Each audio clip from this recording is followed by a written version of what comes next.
안녕하세요. 요한복음 17장 20절에서 26절까지 말씀, 미래의 신자들을 위한 예수님의 기도라는 제목의 오늘 말씀 함께 살펴보시겠습니다. 요한복음 17장은 예수님이 십자가를 앞두고 들으신 기도입니다. 이 기도는 흔히 예수님의 대제사장적 기도라고 불리죠. 이 기도는 크게 세 부분으로 나눌 수 있습니다. 예수님 자신을 위한 기도, 제자들을 위한 기도, 그리고 미래의 신자들을 위한 기도입니다. 네, 우리가 오늘 보는 본문은 세 번째 부분입니다. 여기서 예수님의 시선은 현재의 제자들을 넘어서 앞으로 복음을 믿게 될 우리와 같은 모든 신자들을 향해까지 확장됩니다. 이 기도는 단순히 12명의 제자들을 위한 기도가 아니라 교회 전체를 위한 기도라는 것이죠. 그리고 이 기도의 핵심 주제는 바로 하나됨이라고 볼 수 있습니다. 예수님은 제자들이 하나 되기를 기도하신데 그 이유는 단순히 공동체의 평화를 위해서가 아닙니다. 단순히 사랑하는 공동체를 세워 나가시기 위해서가 아닙니다. 예수님은 세상이 예수님을 믿게 되도록 하기 위해 그러한 목적으로 제자들의 하나됨을 기도하십니다. 물론 그 하나됨은 사랑으로 이루어지겠죠. 즉 오늘 본문은 교회의 하나됨이 세상을 향한 하나님의 선교와 하나님의 복음 전파와 연결되어 있다라는 사실을 보여주고 있습니다. 네, 이러한 말씀 함께 살펴보시겠습니다. 네, 예수님 이렇게 말씀하십니다. 내가 비옵는 것은 사람들만 위함이 아니요 이 사람들만 위함이 아니요 또 그들의 말로 말미암아 나를 믿는 사람들도 위함이니. 여기서 그들의 말은 제자들이 전하게 될 복음 메시지를 의미하죠. 예수님의 사역이 이제 끝나가지만 복음의 사역은 이제 시작인 것입니다. 예수님의 메시지는 제자들에게 맡겨지고 그 제자들을 통해 복음은 세상으로 퍼져 나가게 됩니다. 그리고 그 복음을 듣고 믿게 될 사람들, 바로 오늘 우리들도 이 기도의 대상 안에 포함됩니다. 이 말씀은 매우 놀라운 말씀입니다. 예수님은 십자가를 앞둔 그 순간에 이미 미래의 교회와 미래의 신자들을 바라보고 계셨던 것입니다. 예수님이 이렇게 기도하십니다. 아버지여, 아버지께서 내 안에 내가 아버지 안에 있는 것 같이 그들도 다 하나 되어 우리 안에 있게 하사 세상으로 아버지께서 나를 보내신 것을 믿게 하옵소서. 여기서 예수님이 말씀하신 하나됨은 단순한 조직적인 연합이 아니었습니다. 예수님은 아버지와 아들의 관계를 모델로 제시하고 계시죠. 아버지와 아들은 서로 깊이 연합되어 있습니다. 그 관계는 사랑과 생명의 뜻의 연합입니다. 예수님은 바로 그 관계와 같은 영적인 연합이 신자들 가운데 이루어지기를 기도하고 계십니다. 그리고 예수님은 매우 중요한 목적을 말씀하시죠.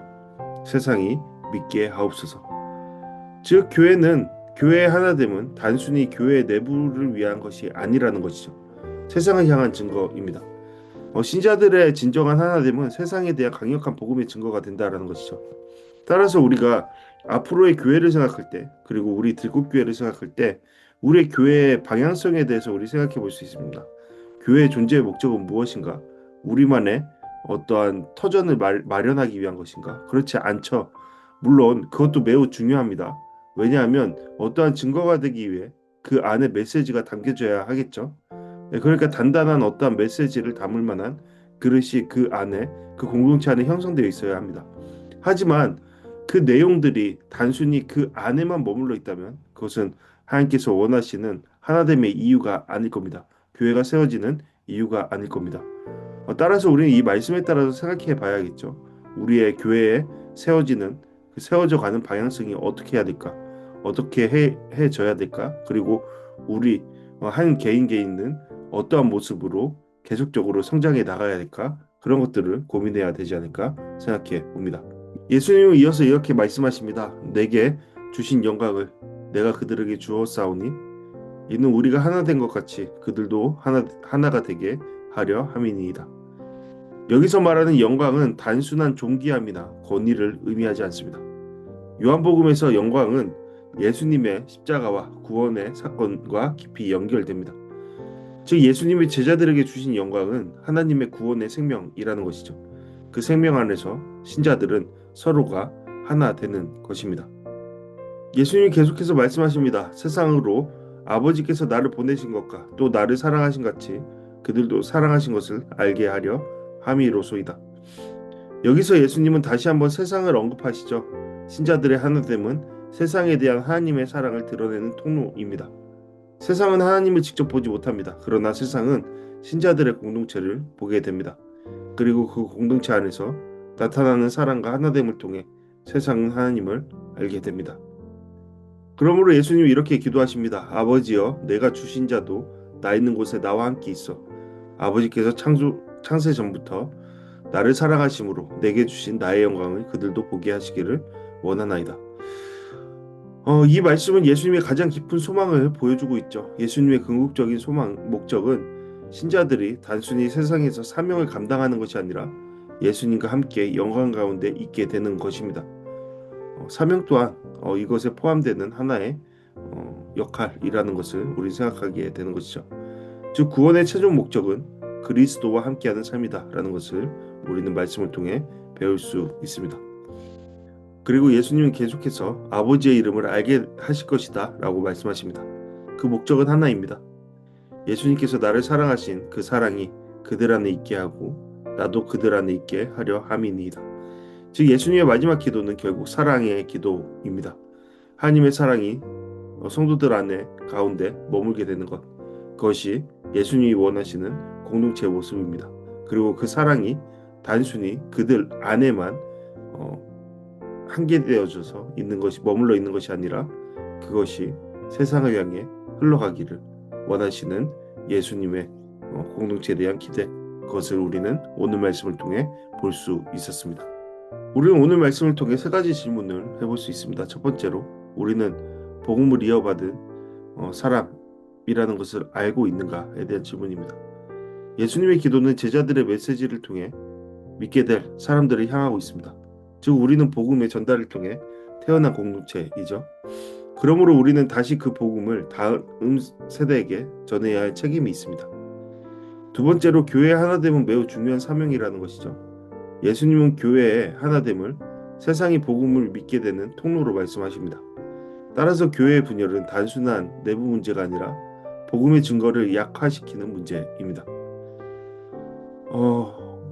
이 부분에 대해서 많은 생각을 하게 되죠. 교회가 교회답지 못할 때 우리는 세상에 대한 잘못, 죄를 쌓고 있는 것이다 라는 것을 생각해야 합니다. 교회의 거룩의 문제, 교회의 사랑의 문제에 대해서 우리 다시 한번 생각해 봐야겠죠. 세 번째로, 교회의 중심은 사랑입니다. 예수님이 마지막에 강조하신 것은 지식도 조직도 아니라 하나님의 사랑입니다. 교회는 결국 하나님의 사랑이 머무는 공동체이다. 그것을 우리는 기억해야 합니다. 그러면 우리는 이 공동체를 위해 나 개인으로서 어떠한 모습을 취할 수 있겠습니까? 가장 중요한 것은 하나님의 사랑의 시선으로 타인을, 성도를 생각하고 성도 간에 함께 하나의 목적을 위해 함께 기도하는 것이 아닐까 생각해 봅니다. 우리 이 시간 다 같이 오늘 말씀을 통해서 함께 기도하는 시간 갖도록 하겠습니다. 하나님, 우리가 복음을 받은 사람으로서 복음을 전하는 삶을 살게 하소서. 그리고 더불어 교회가 복음을 전하는 교회 되게 하여 주소서. 교회가 진정 사랑과 하나됨을 이루는 공동체 되게 하소서. 하나님의 사랑이 우리 안에 거하고 예수님이 우리 가운데 살아 계시게 하옵소서. 이러한 기도 제목으로 함께 기도하기 원합니다. 오늘은 특별히 교회를 위해, 성도를 위해 함께 기도하는 시간 되었으면 좋겠습니다. 감사합니다. 다음 시간에 뵙겠습니다. 함께 기도하시겠습니다.